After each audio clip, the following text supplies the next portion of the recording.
शायद कबीर के शब्द के माध्यम से फरमाया जा रहा है कि पीले प्याला हो मत वाला प्याला नाम हमें रसता है।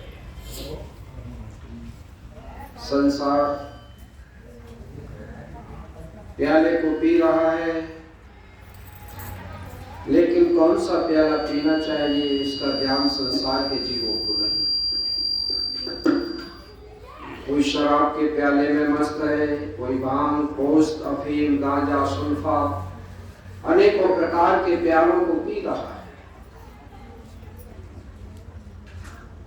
लेकिन जो नाम अविरस का प्याला है, जो हमारे महापुरुषों ने पिया है,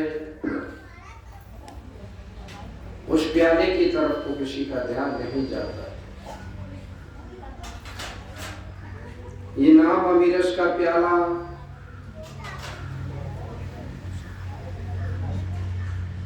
उन जीवों को प्राप्त होता है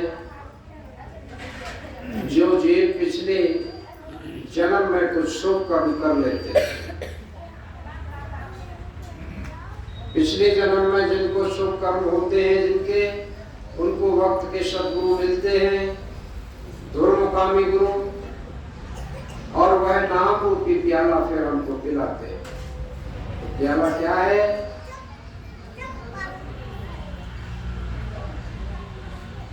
तो 5 नामों का प्याला देते हैं,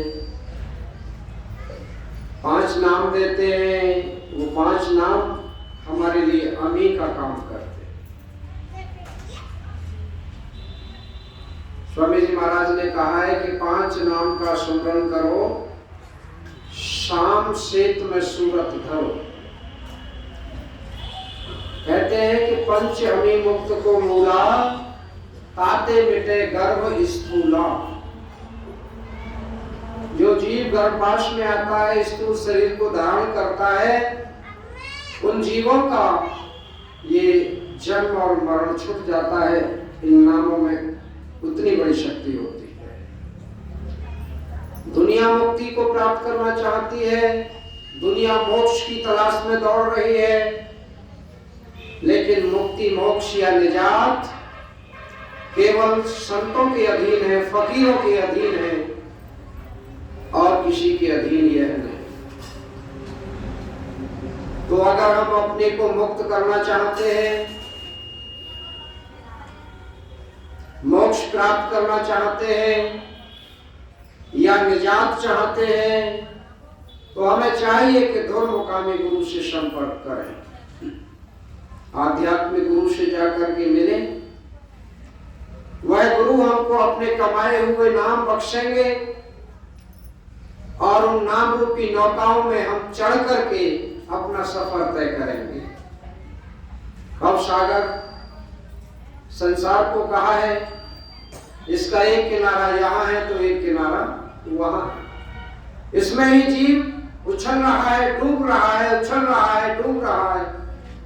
उछलने डूबने से मतलब सुख की लहरें जब आती हैं, मन में उमंगें उठती हैं और बहुत खुश हो लेता है। जब कोई कष्ट या कलेश आता है, दुख का समय आता है, तो गमगीन होकर के रो लेता है। इससे ज्यादा इस संसार में किसी को कुछ नहीं मिलता। तो ये सुख और दुख की नदियां हैं, इनको पार करने का तरीका सत्संग का माध्यम है, सदगुरु का माध्यम है, और वह नाम है माध्यम, जो नाम हमें उपदेश के समय पर बख्शिश किए जाते हैं। लेकिन उन्हीं नामों की कमाई हम नहीं करते। जिन नामों से हमारा बेड़ा पार होता है, उन्हीं नामों की कमाई हम नहीं कर पाते हैं। बहुत से लोगों की तो ये शिकायतें भी रहती हैं कि आज मान के चलिए किसी महापुरुष ने नाम दे दिया, वो तो अगले सत्संग में आकर के कहता है कि मुझे तो याद ही नहीं रहे।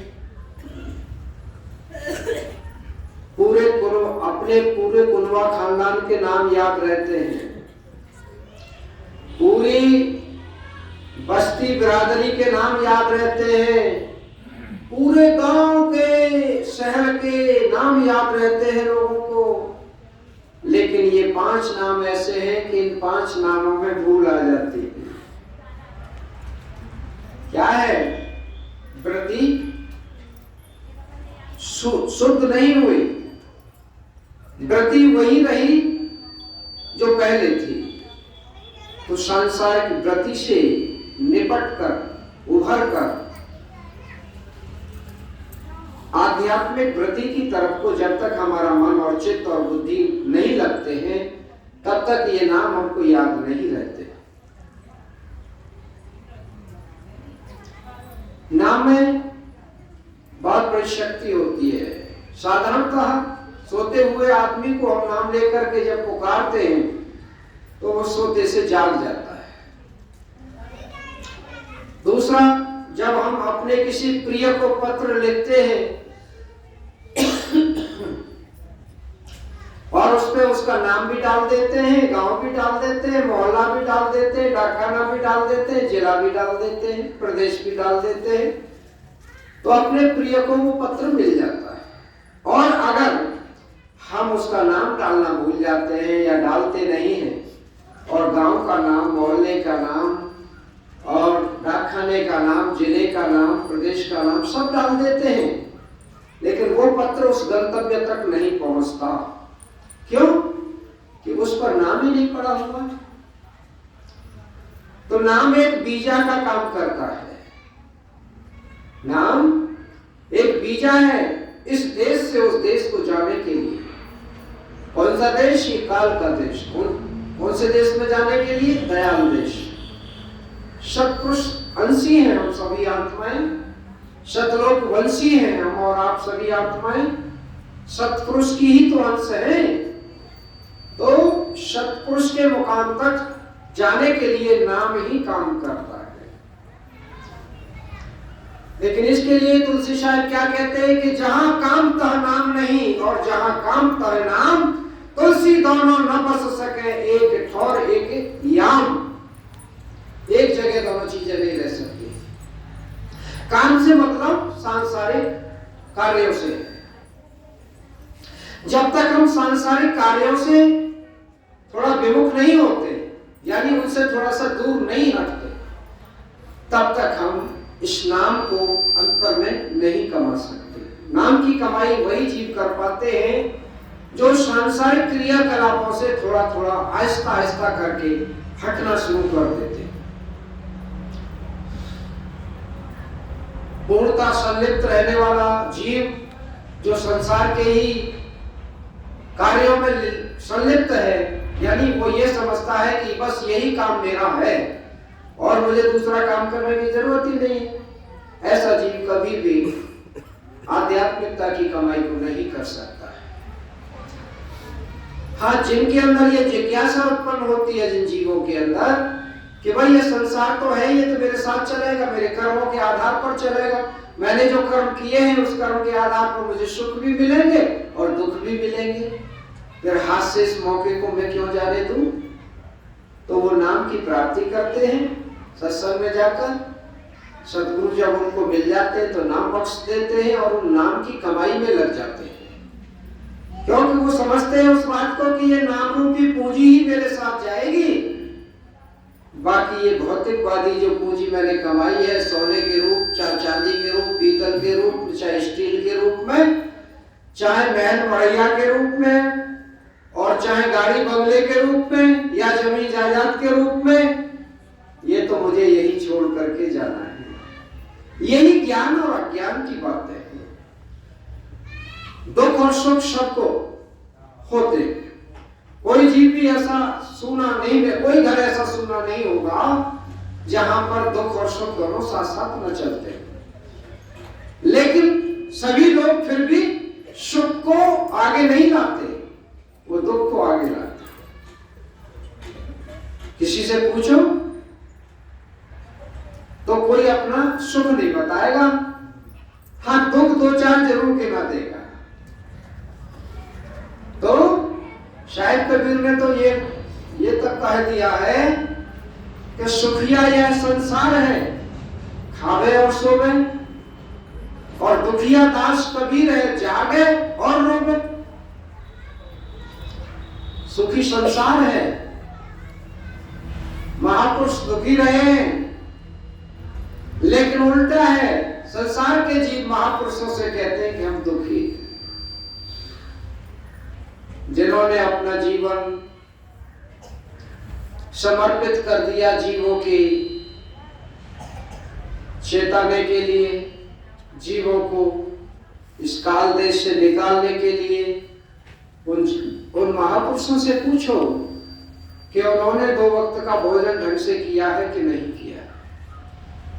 वो मालिक की याद में रहे, उनको जैसा रूखा सूखा मिला उन्होंने ग्रहण किया।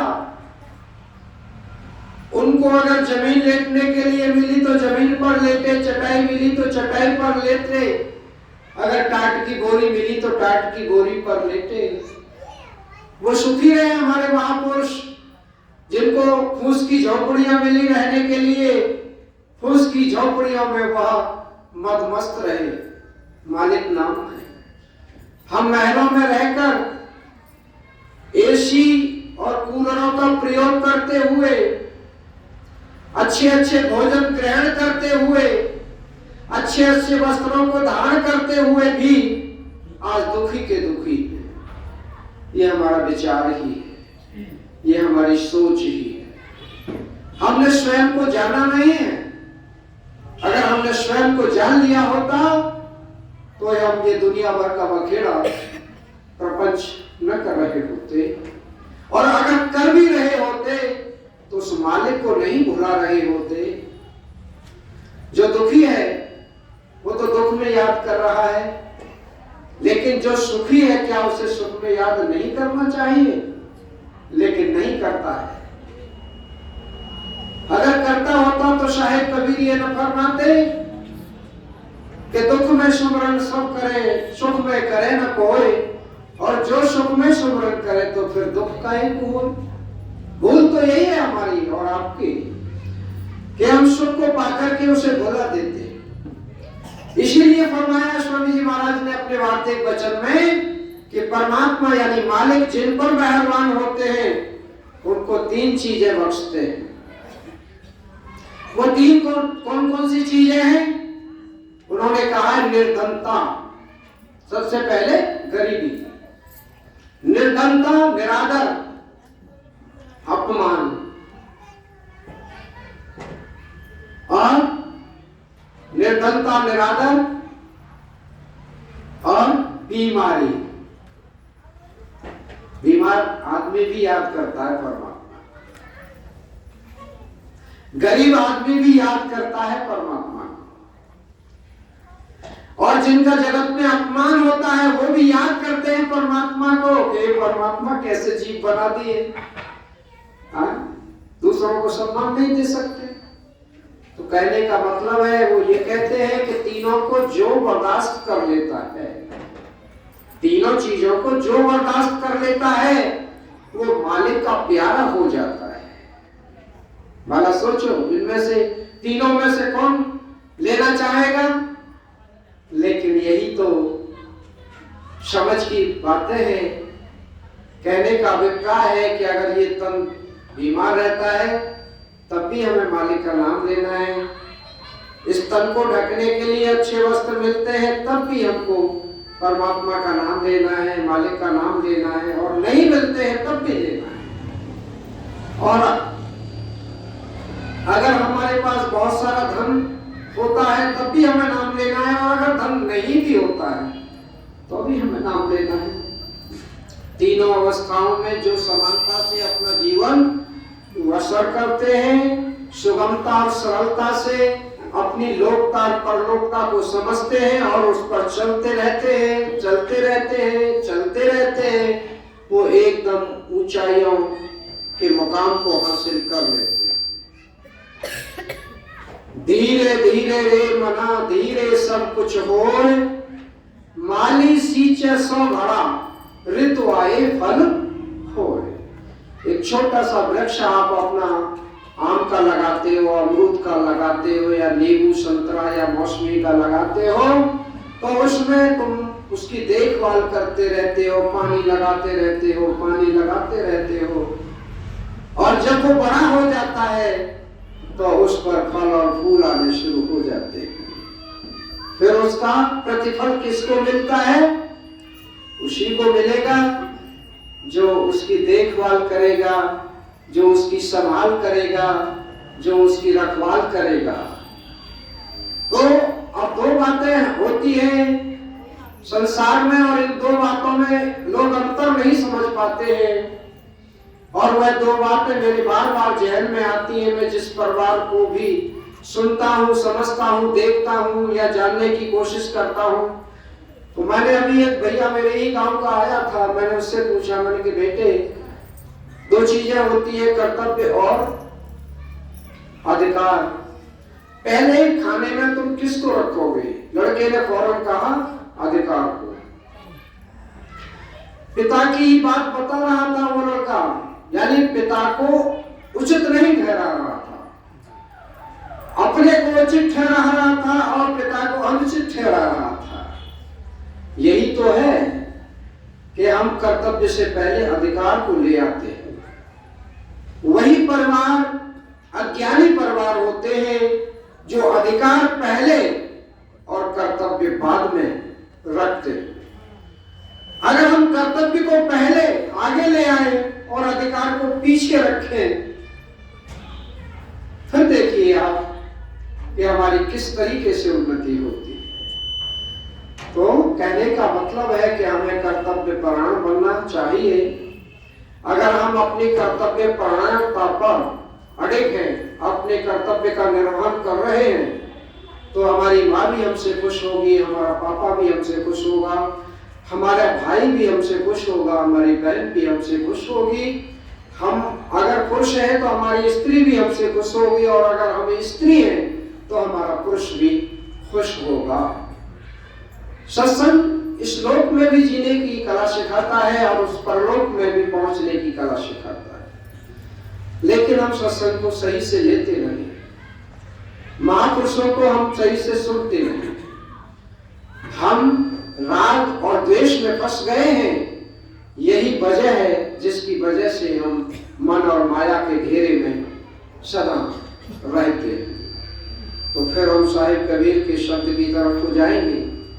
उन्होंने प्याला पीने के लिए कहा, मतवाला होकर के पीने के लिए कहा। तो कौन से प्याले के लिए कहा?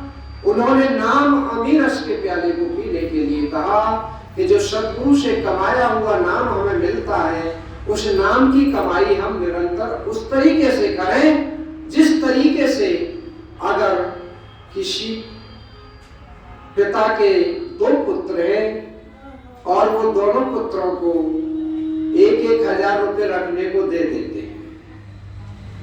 पिता अपने दो पुत्रों को अलग अलग 1,000 रुपए रखने के लिए दे देते हैं और वो कहते हैं कि भैया इन्हें अपने पास संभाल करके रख लो।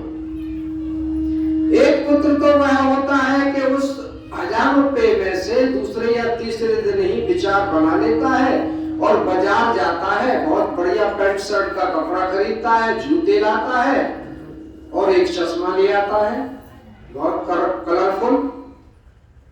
और एक पुत्र वह है जो पैसे उसको मिले, उसने पिता की अमानत समझकर और उसको बहुत कीमती बहुमूल्य समझकर संभाल करके अपनी अलमारी में रख दिए। और महीना गुजरा, 2-4 महीने गुजरे, 2-4 महीने के बाद पिता ने कहा कि भैया जरा इधर आओ, दोनों के दोनों आ गए। तो उससे कहा जिसने संभाल के रख रखा था, तो भैया वो पैसे मैंने तुम्हें दिए थे वो तुम्हारे पास होंगे, मिलेंगे मुझे? तो वो तो जिसने सुरक्षित रखे थे वो निकाल करके दे देगा।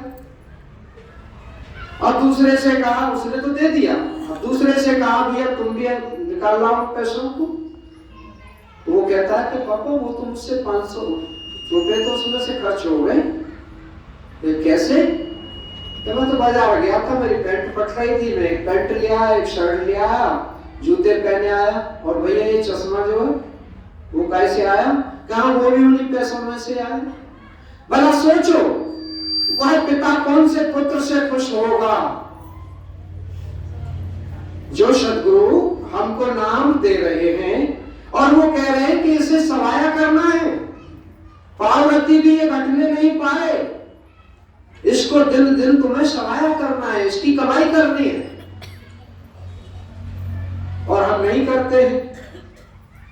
तो लायक और नालायक पुत्र वही कहलाते हैं जो संभाल के रखता है अपने पिता माता की संपत्ति को, या उनकी वचनों को, उनके विचारों को, या अपने गुरुजनों के शब्दों को, विचारों को जो संभाल के रखता है वो लायक होता है, और जो संभाल करके नहीं रखता है वो नालायक होता है।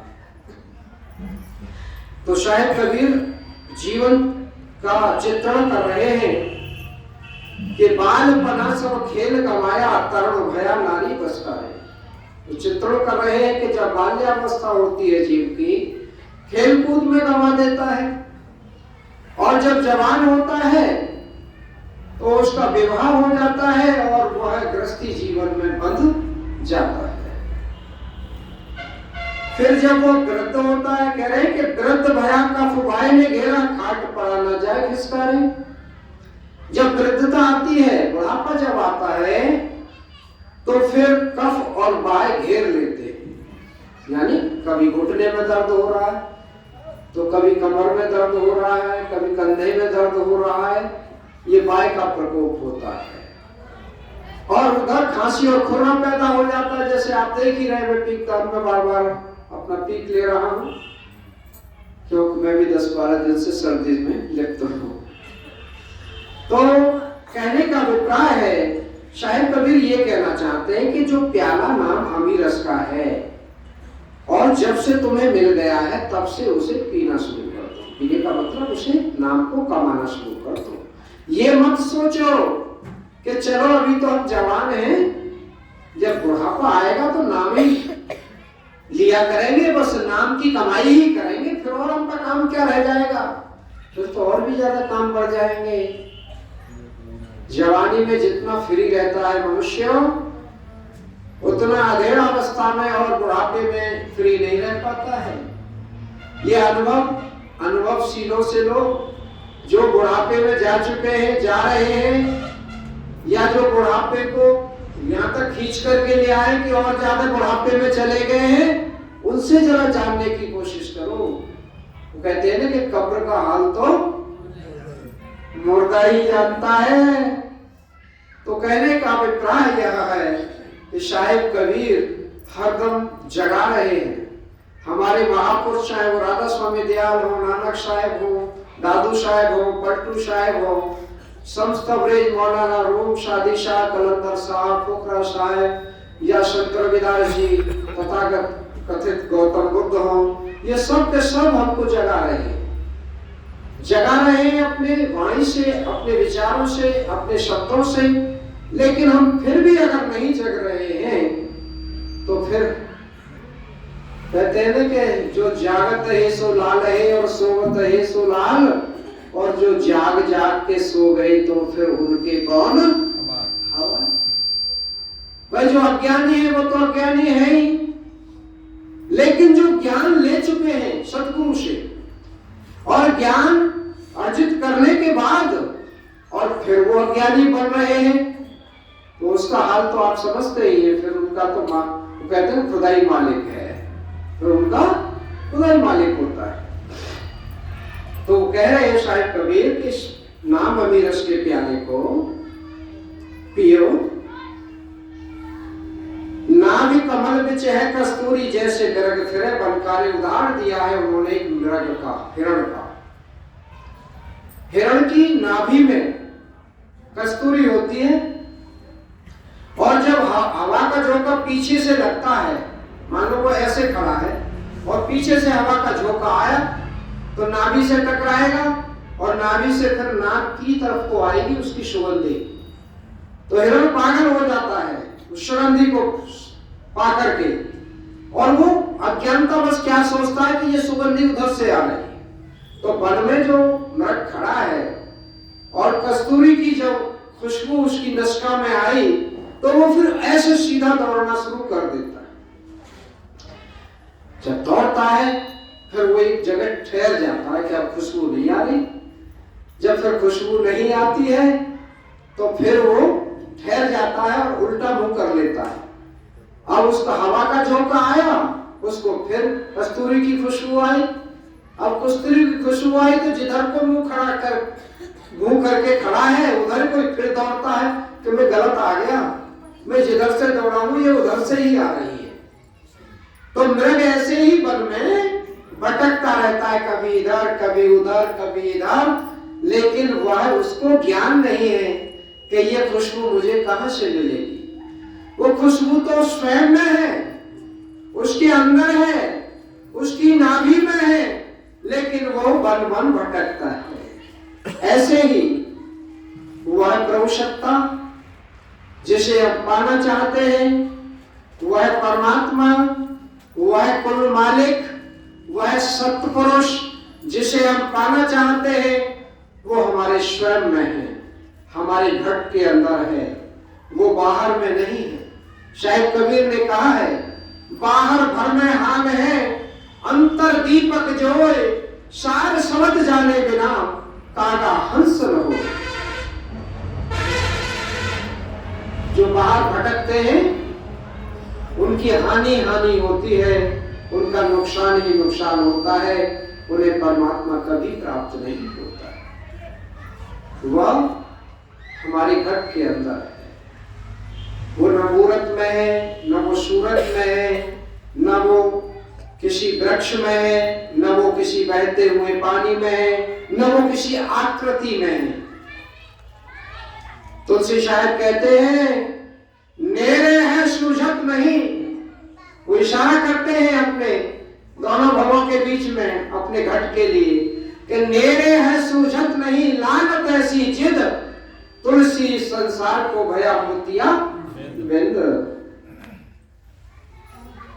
जिसे हम पाना चाहते हैं वो अन्यंतर नहीं है, वो हमारे स्वयं में, स्वयं से ही स्वयं को पाया जा सकता है। आत्मा सो परमात्मा कहते तो हैं, लेकिन इसे जानने की कोशिश नहीं करते। जो आत्मा पर पहुंच गया उसने परमात्मा को पा लिया, जो अपनी आत्मा पर नहीं पहुंचा वो कभी भी परमात्मा को पा नहीं सकता है। स्वयं को जानो, जब स्वयं की पहचान तो में हो जाएगी, जैसे मैंने अभी प्राणायाम योग अभ्यास का उदाहरण दिया था कि पिंड अंड ब्रह्मांड बैराग हिरण्यगर्भ अप्याकर स्वप्न जागृत तुरीयातीत, इन लोगों को पार करने के बाद में जब ओम शब्द हमको प्राप्त होता है और हमारा ही स्वरूप हमारे सामने जब होता है तो हम अहम ब्रह्मेस्मि कह करके चुप हो जाते हैं।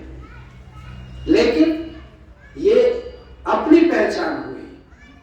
हाँ, इतना तो पता लग गया कि हम ब्रह्म स्वरूप हैं, ब्रह्म स्वरूप हैं।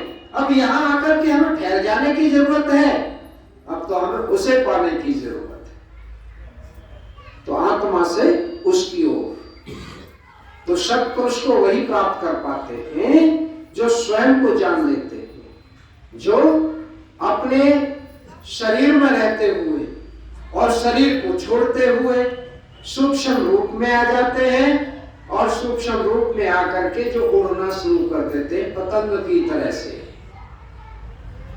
तो पतंग की तरह से उड़ना शुरू कर देते हैं, वह उस सर्वशक्तिमान कादरे मुतलक को जाकर के बंदगी कर लेते हैं।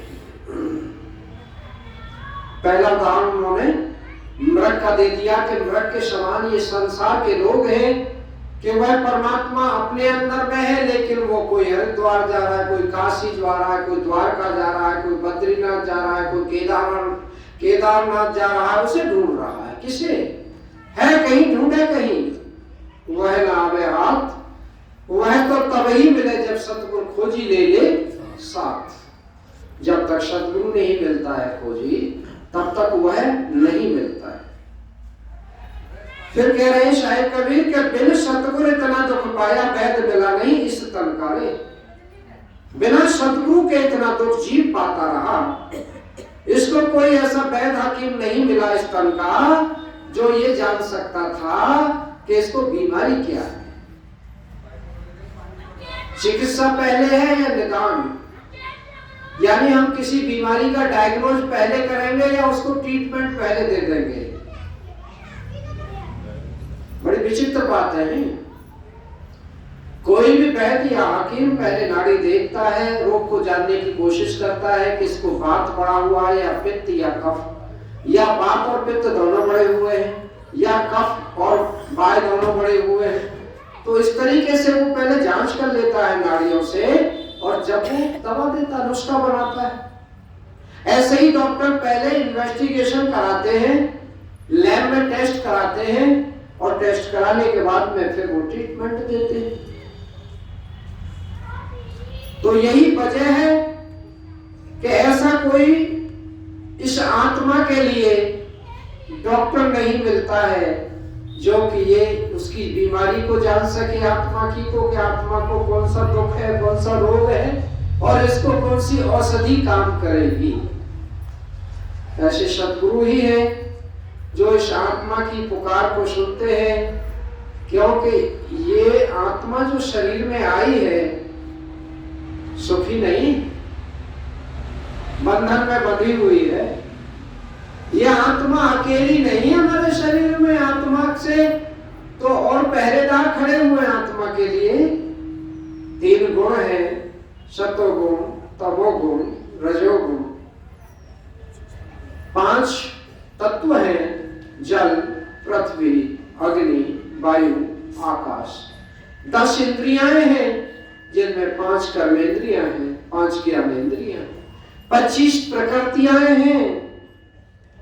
अब इन प्रकृतियों में ही तो हम उलझ रहे हैं। मनोवृत्ति हमारी प्रकृतियों के आधार पर बदलती है। तो इन सब के बीच में आत्मा बैठी हुई है, आत्मा स्वतंत्र नहीं है।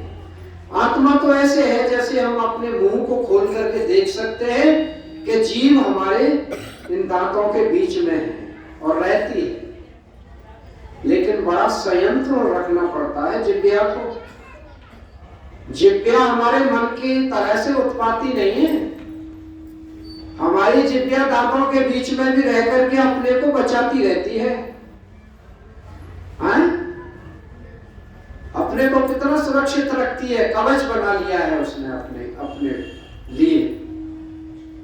अगर वो दाएं बाएं चलेगी तो कटेगी, बाहर निकलेगी तो कटेगी, ज्यादा बोलेगी तो कटेगी। तो इसलिए जीव जिनकी कहते हैं ना जुबान सीरी मुल्क की, तो उसी तरीके से आत्मा हमारे शरीर में बैठी हुई है। उसके साथ साथ काम, क्रोध, लोभ, मोह और अहंकार, ये 5 तत्वों के प्रतिरूप हैं। तो ये और इसको कचोटते रहते हैं आत्मा को। तो बच वही आत्माएं पाती हैं जो सद्गुरु का सानिध्य लेकर, सत्संग के वचनों को सुनकर उन पर अमल करते हुए इस सद्मार्ग पर, जो शुभ मार्ग है संतों का, इस पर चलती रहती है। तो कह रहे हैं कि मात पिता बंधु सुत तेरी आसंग नहीं कोई जाय सकारे।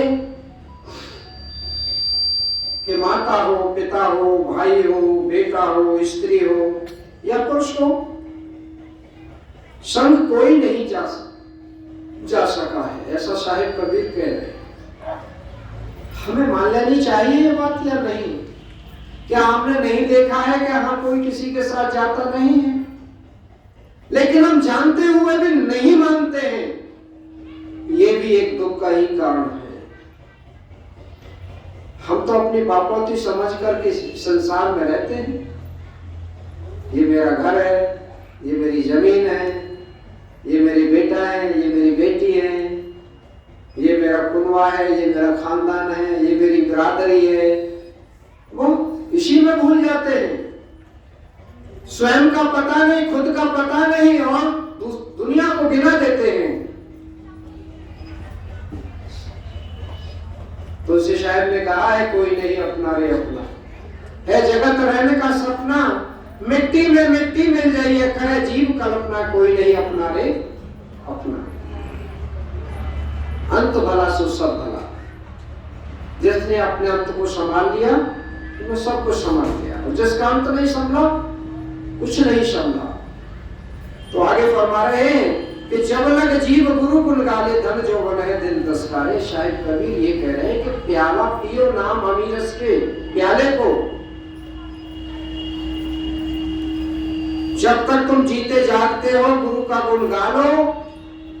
अगर तुम धन के गुमान में डूबे हुए हो या ताकत यानी शरीर के गुमान में डूबे हुए हो, तो दोनों ही प्रकार के गुमानों को साहिब कबीर ने कहा है कि ये दिन दस का है, थोड़े समय का है। न किसी पर सदा जवानी रहती है और न सदा कोई धनवान रहता है। जो धनवान होते हैं वो निर्धन भी होते देखे गए हैं इस दुनिया में, और जो निर्धन होते हैं वो धनवान भी बनते हुए देखे हैं इस दुनिया में। तो हम जैसा कर्म करते हैं, जैसे कर्मों की खेती बोते हैं, वैसा ही हमको फल मिल जाता है। तो हमें अपने कर्मों को सुधारना है, कर्मों को संभालना है। और आगे एक बात और कह रहे हैं कि 84 जो उबरा चाहे तो छोड़ कामनी का चस्का ले। अगर तुम 84 लाख योनियों से बचना चाहते हो तो कामनी के चस्का को छोड़ दो, यानी काम पिपासी मत बनो। मालिक के सुमरन में और ध्यान में अपने वक्त को जाया करो। जितना समय तुम दुनिया के रागों तमाशों में देते हो, उतना समय तुम मालिक की याद में भी दिया करो। तो कहे कबीर सुनो भाई साधु नक सिखपुर रहा विस्कारे। साहेब कबीर साधुओं को समझाने का प्रयत्न कर रहे हैं कि प्याले को पी लो। कौन से प्याले को? उस प्याले को नहीं जो ऊपर से ओढ़नी ओढ़ करके कोई चिलम को दम लगा रहा है, कोई पौवा अब्धा में दम लगा रहा है, कोई सुल्फा गांजा फिर पोस्त वगैरह वगैरह का नशा कर रहा है। तो ऐसे ढोंगी और पाखंडी साधु और महात्माओं से बच करके रहो। अपनी आत्मिक शुद्धि करो, अपने मन में अच्छे विचार और ख्यालों को लाओ, सतगुरु के वचनों का पालन करो। जो वह वचन कहते हैं वो हमारे हित के लिए कहते हैं, वह हमारे नुकसान के लिए नहीं कहते हैं। और वो ज्यादा कुछ नहीं कहते हैं, वो कहते हैं कि इसमें तुम्हें घर बार छोड़ने की जरूरत नहीं है, बाल बच्चों को भी छोड़ने की जरूरत नहीं है, अपने काम धंधे को भी छोड़ने की जरूरत नहीं है। परमात्मा ने जिस हाल में और जिस देश में और जिस देश में तुम्हें भेजा है, उसमें रहते हुए उस परमात्मा को याद करो। और सतगुरु ने और सहज कर दिया है कि वह नाम की कमाई हमसे करा करके हमें भटकने से बचा लेते हैं, इधर उधर झक मारने से बचा लेते हैं, और हमें एकाग्रचित करके हमें उस मेडिटेशन में लगा देते हैं, ध्यान में लगा देते हैं, जिसके द्वारा हम अपने सत्पुरुष को प्राप्त कर सकते हैं। राधा सभी प्रेमियों को बहुत बहुत धन्यवाद इस बात का है कि आप सभी ऐसे महान पुरुषों के जन्म दिवस के दिन यहाँ उपस्थित हुए हैं। सभी भाई और बहनों ने सत्संग को बहुत ध्यान पूर्वक, प्रेम पूर्वक, तल्लीनता से सुना है। आशा मैं यही करता हूँ आपसे कि जो आपने सुना है उस पर अमल जरूर लाएंगे। अमल दराजी ही सत्संग का सुनना है। कानों से शब्दों को सुन लेना और फिर उन्हें भूल जाना सत्संग सुनना नहीं होता है। मैं आप सभी जीवों के लिए मालिक से फिर जब भी कुछ मांगता हूं तो मैं आपके लिए क्या मांगता हूं, वो मेरी मांग कुछ अलग है। मैं मांगता हूं आपके लिए सद्बुद्धि। मैं मांगता हूं मालिक से आपके लिए सद्ज्ञान। मैं मांगता हूं मालिक से आपके लिए सद्मार्ग। मैं मांगता हूं मालिक से आपके लिए सत्कर्म बन सके आपसे, और यही आपको करना है। कोई गुरु किसी को तार नहीं देता है। गुरु का वचन अवश्य जीव को तार देता है। फिर दोहराते हैं, कोई गुरु किसी को तार नहीं देता है, लेकिन हाँ, गुरु का जो वचन होता है वह जीव को जरूर तार देता है। तो जो गुरु वचन पे डट गए, कट गए फंद 84 के। तो जो गुरु के वचन पर डट जाते हैं उनके 84 के फंद कट जाते हैं। सत्संग बहुत छोटा भी हो सकता है, सत्संग बहुत बड़ा भी हो सकता है, लंबा भी हो सकता है।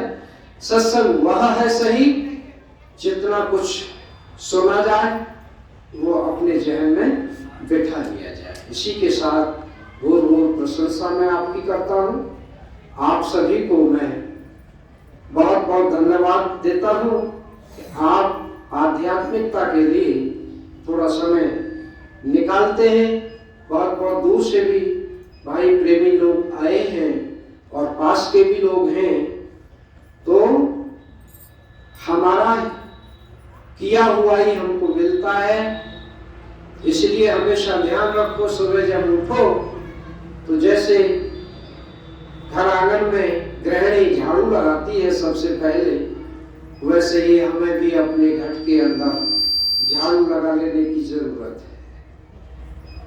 सुबह को उठ करके दिशा मैदान जा करके हाथ मुंह धो करके और हमें भजन ध्यान पे बैठना चाहिए, सुमरन के लिए बैठना चाहिए। जो ऐसा करते हैं अच्छा करते हैं, नहीं करते हैं तो करने की कोशिश करें जो कि अच्छे में वह भी शामिल हो सके। भाई चाहे कोई गुरु कहता हो कि आपने नामदान ले लिया या नामदान ले लो बस फिर तो मैं तार दूंगा, भाई मैं नहीं कहता इस बात को। मेरे यहां से जुड़े हुए जो जीव हैं मैं यही कहूंगा, भजन किया है और भजन में कराना चाहता हूं आपसे, सुमरन किया है, सुमरन कराना चाहता हूं मैं आपसे, सेवा की है और सेवा कराना चाहता हूं मैं आपसे। आप मेरे जैसा अगर बनना चाहते हैं तो जो मैं करता हूं या मैं कर चुका हूं या आगे करूंगा वह आपको भी करना पड़ेगा, तभी मेरे जैसे आप हो सकेंगे। राधा राधा